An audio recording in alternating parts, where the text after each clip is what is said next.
Shalom, ada sukacita semua, banyak berkat, duit lancar. Tuhan Yesus memberkati saudara yang kekasih dalam Tuhan, sahabat Richard Surinta, dimanapun saudara berada. Kita akan membahas hari ini tentang masalah kehidupan.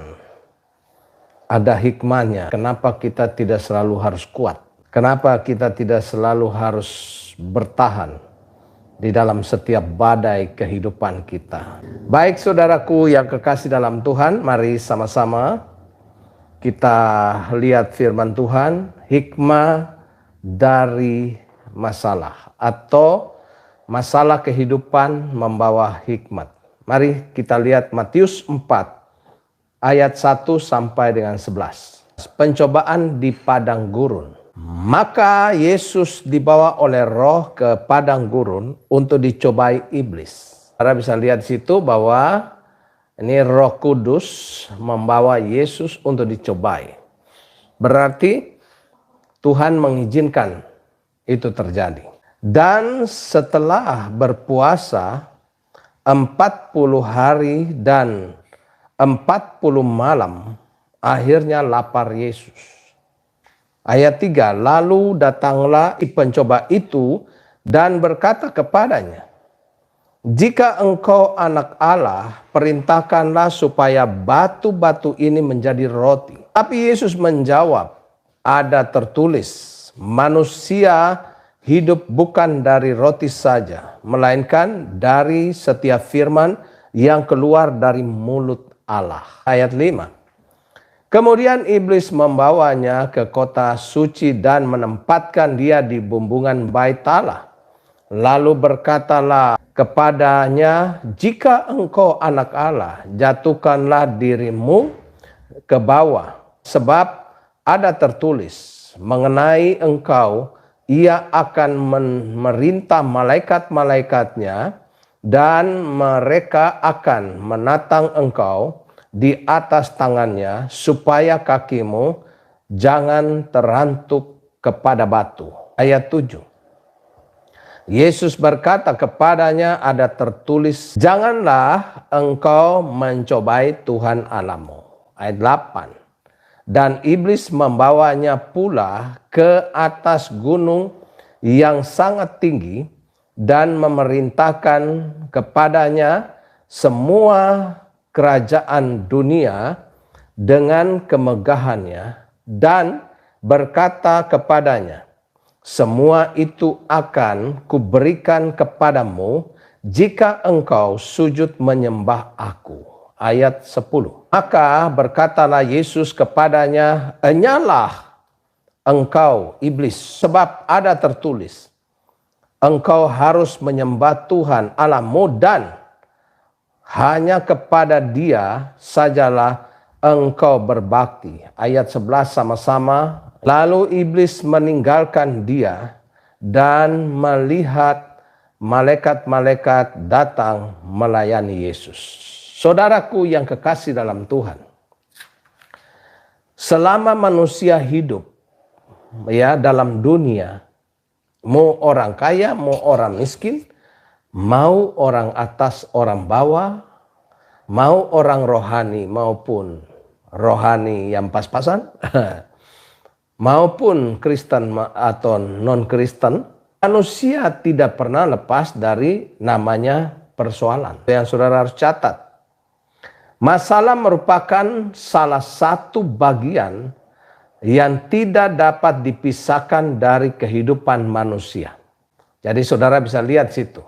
Kala kita lihat sini bahwa hidup kita lagi tenang-tenang, tiba-tiba ada saja persoalan datang. Suka atau tidak, setiap manusia harus menghadapi masalah apapun yang Tuhan izinkan terjadi dalam kehidupan kita. Kadangkala masalah itu datang dengan tiba-tiba tanpa kita harapkan. Tanpa kita harapkan.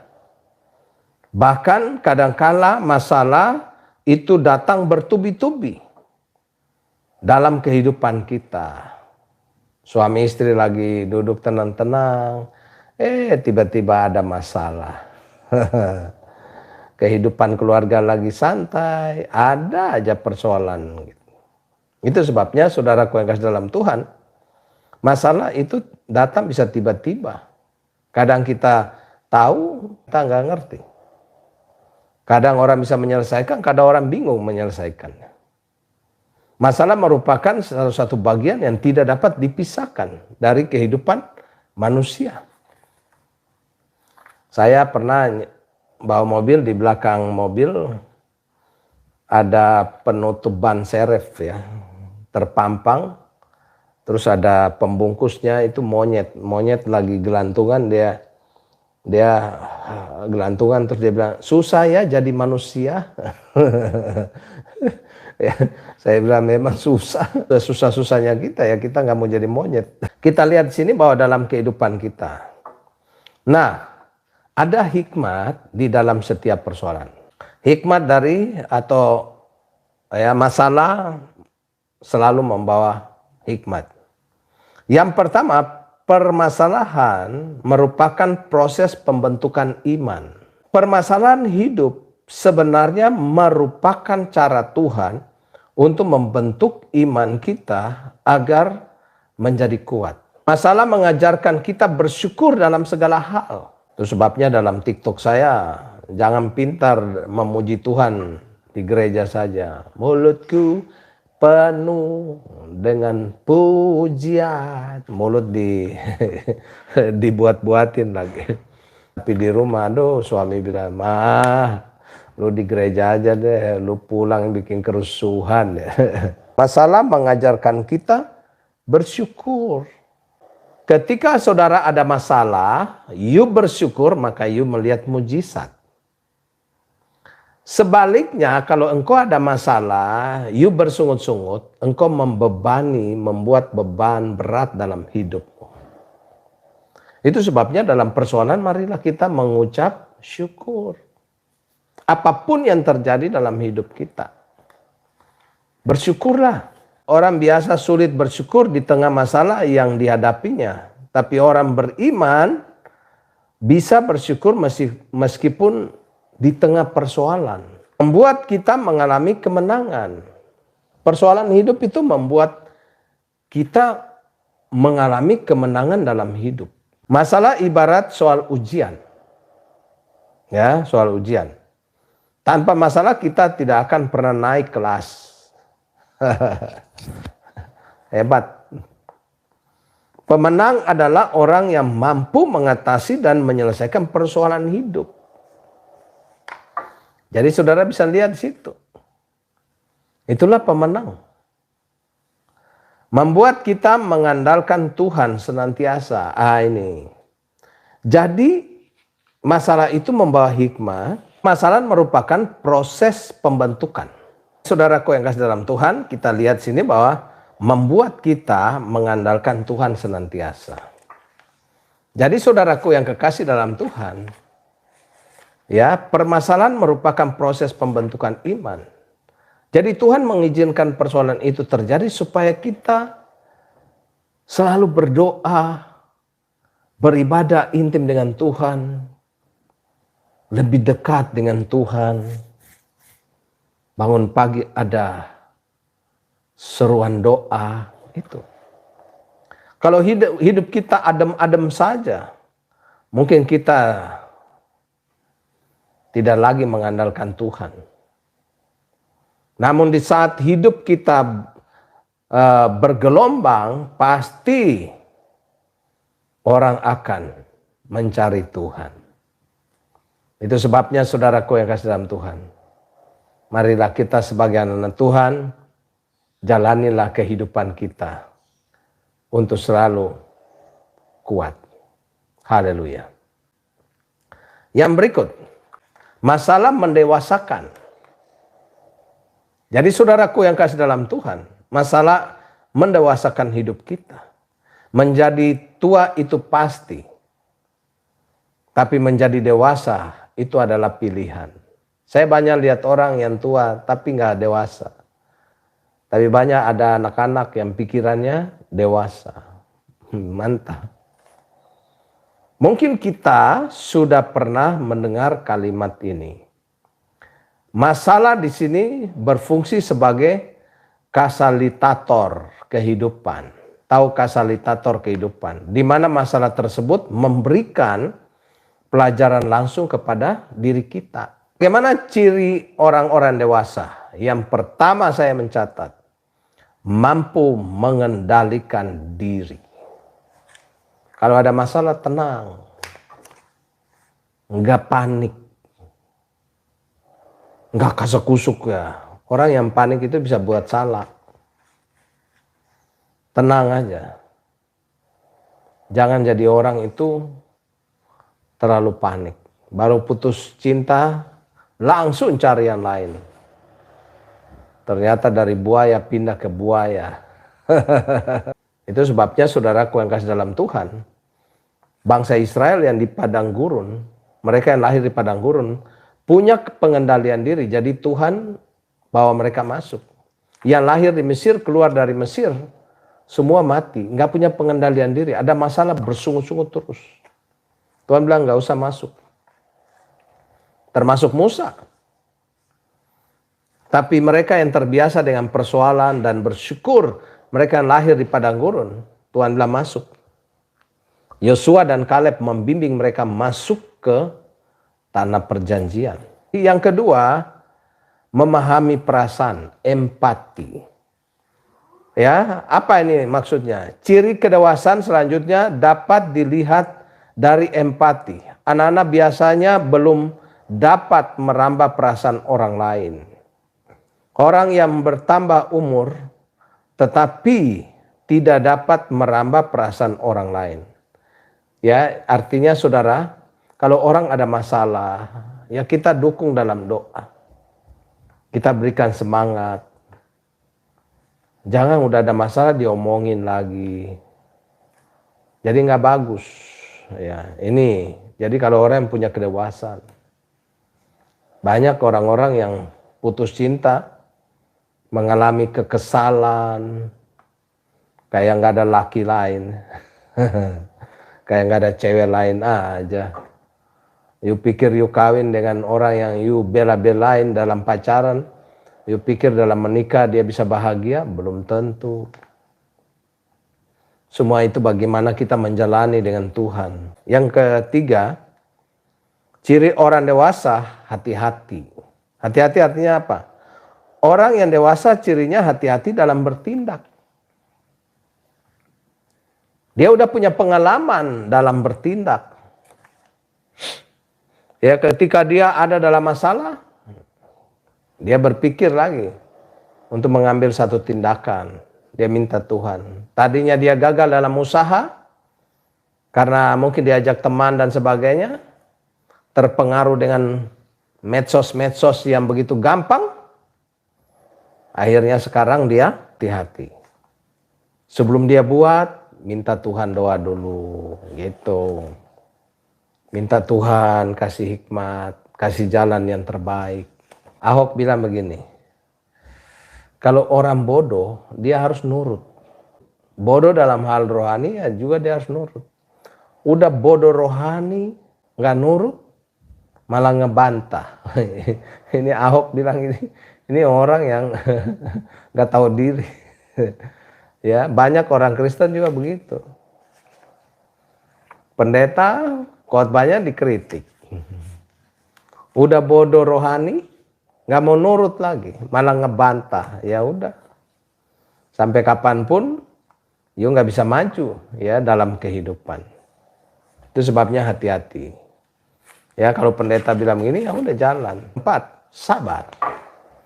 Sabar dalam susah sukarmu.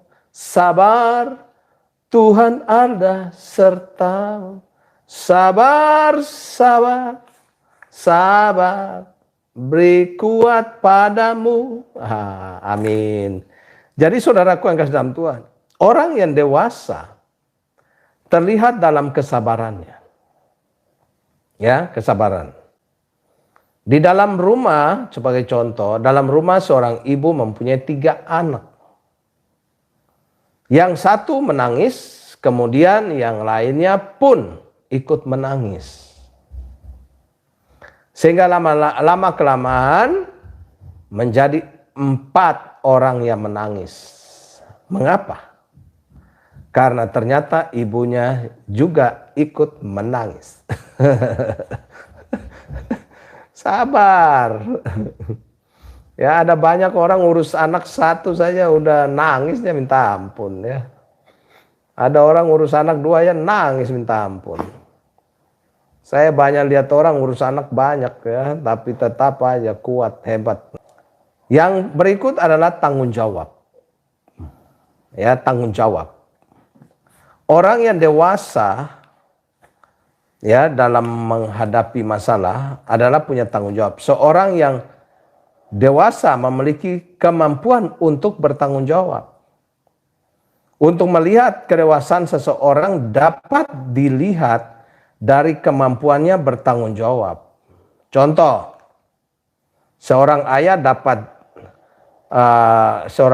dapat dinilai bertanggung jawab atau tidak, yaitu dalam cara mencari nafkah yang halal dan mendidik anak istrinya. Banyak orang laki itu malas. Saya kalau lihat orang laki malas, saya selalu bilang payah. Karena kalau laki itu gagal, itu selalu dihina. Kalau istri gagal, wanita gagal, ada laki. Kalau istri berhasil, terus laki makan dari hasil istrinya, itu akan selalu dibilang laki-laki nggak ada modal. Itu sebabnya saudaraku yang kasih dalam Tuhan.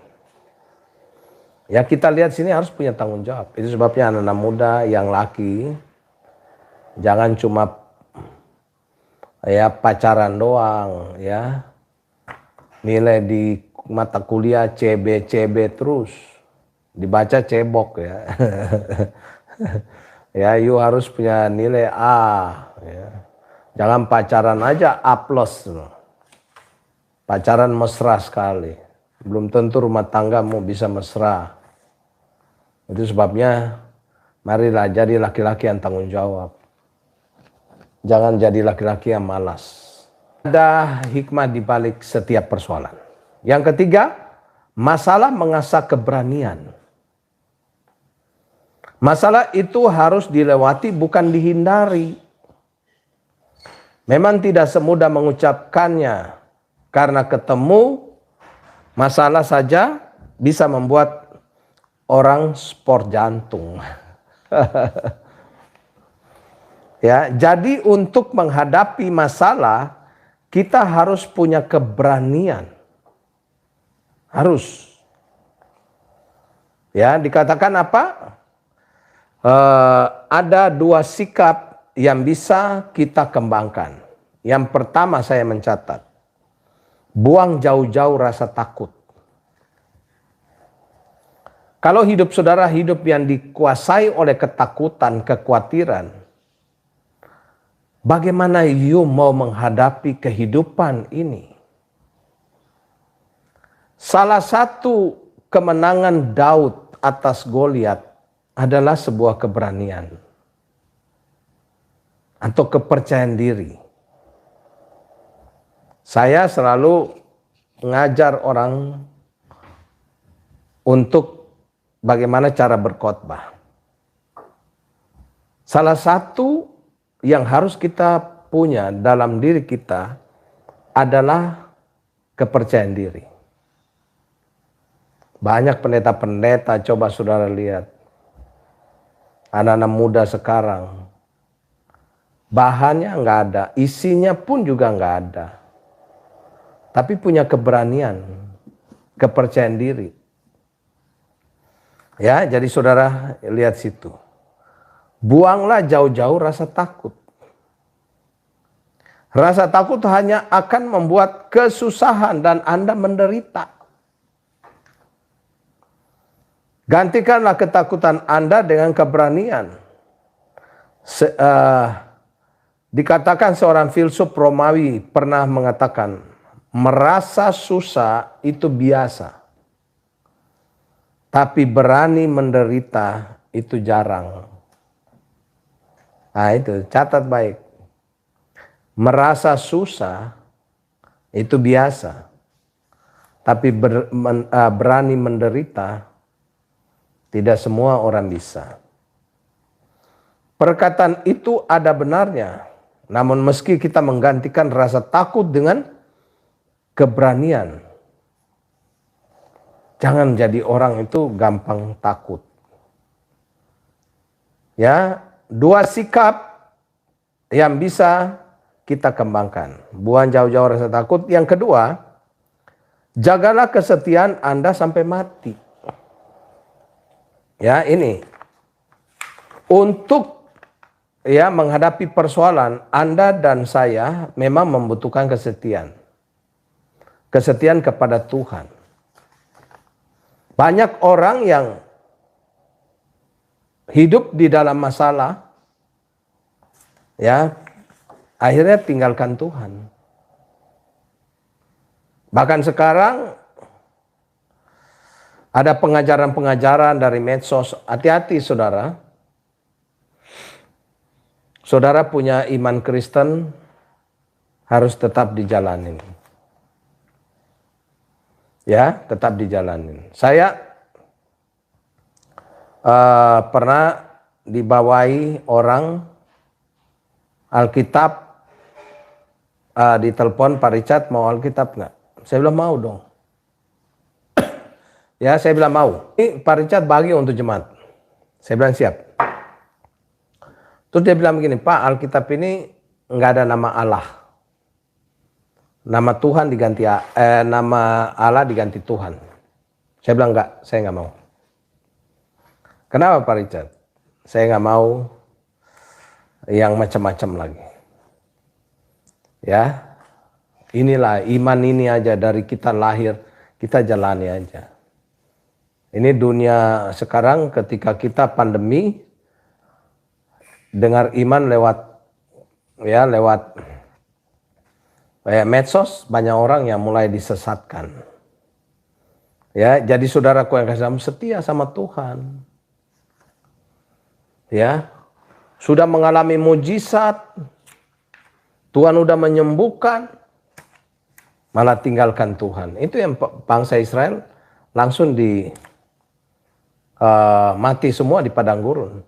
Semua yang lahir di padang gurun, semua yang lahir di Mesir mati semua. Karena mereka melihat mujizat, tapi mereka tidak identik dengan Tuhan. Akhirnya Tuhan izinkan mereka mati semua di padang gurun, termasuk Musa. Jadi saudaraku yang kasih dalam Tuhan, saya dikasih, Pak Richard jangan pakai nama Allah. Saya bilang enggak, saya pakai. Kita pakai nama Allah dari abad ke-1 kok. Sekarang udah abad berapa? Udah abad 21. Pakai aja. Kan kita panggil nama Allah itu yang pas. Enggak. Tuhan itu Bapa. Kita mau panggil dia tahu kita anak. Anak saya 3. Kalau panggil saya beda-beda. Yang pertama kalau panggil saya, Pak, gitu. Pak, gitu. Kalau yang kedua panggil saya apa? Pi. Pi bisa jemput nggak Pi? Nah, gitu. Itu yang kedua. Yang pertama Pak, yang kedua Pi. Tapi itu anak saya tahu lah. Yang ketiga itu yang benar. Papi. Nah, itu lengkap dia. Papi. Nah, itu yang benar. Yang paling gak benar mamanya. Oi. Ya, jadi saudaraku yang kasih dalam Tuhan, saya mau bilang sama saudara, jangan mau disesatkan oleh ajaran-ajaran apapun. Tetap setia sama Tuhan. Yang keempat, ada hikmah di balik setiap persoalan. Ada hikmah di balik masalah. Setiap masalah pasti ada hikmahnya. Di balik suatu kejadian memang selalu ada pelajaran yang bisa kita ambil. Ada 5 cara yang Tuhan gunakan melalui masalah-masalah dalam hidup saudara dan saya. Yang pertama, Tuhan menggunakan masalah untuk mengarahkan Anda. Supaya you itu jalan lurus. Ya, supaya you itu jalannya lurus.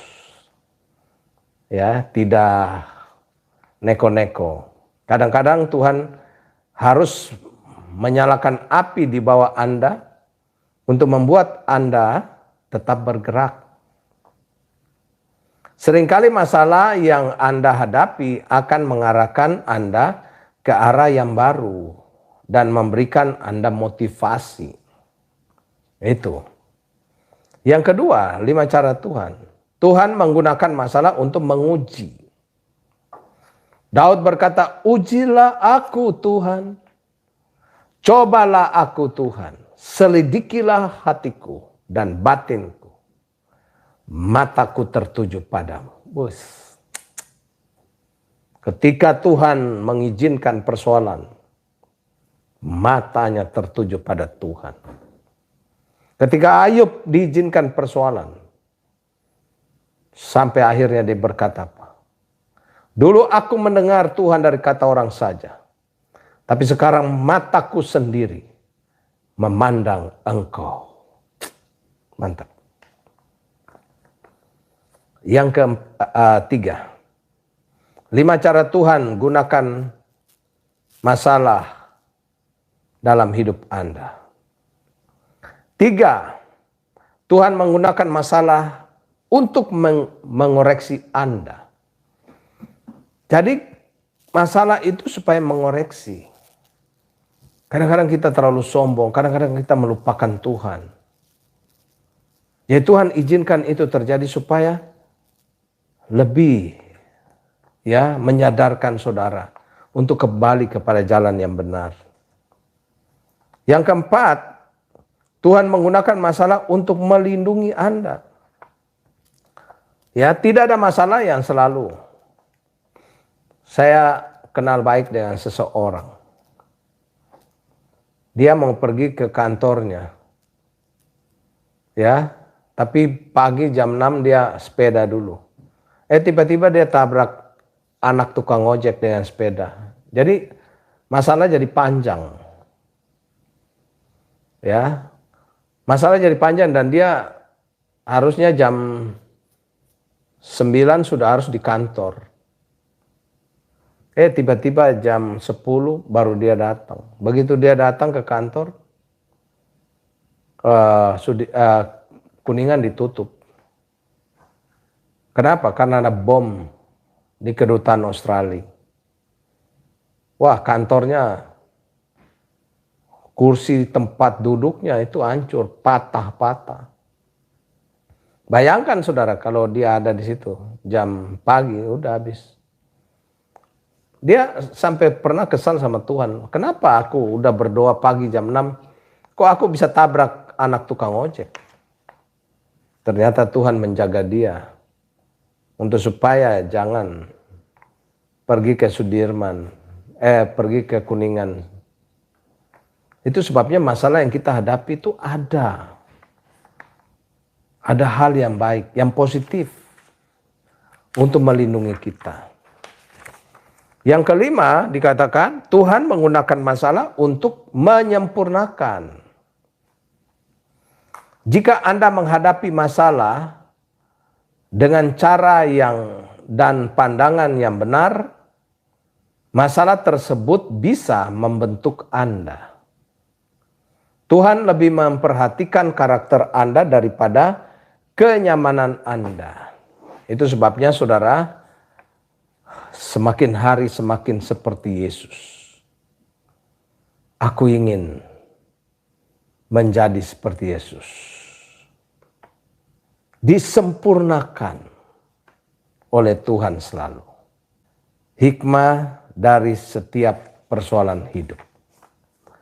Masalah itu hanya sementara. Itu yang saudara harus tahu. Di dunia ini tidak ada yang abadi. Termasuk masalah yang kita alami. Masalah datang untuk pergi. Saudara bisa lihat keluar hari ini malam. Malam sudah datang, nanti malam pergi, siang datang.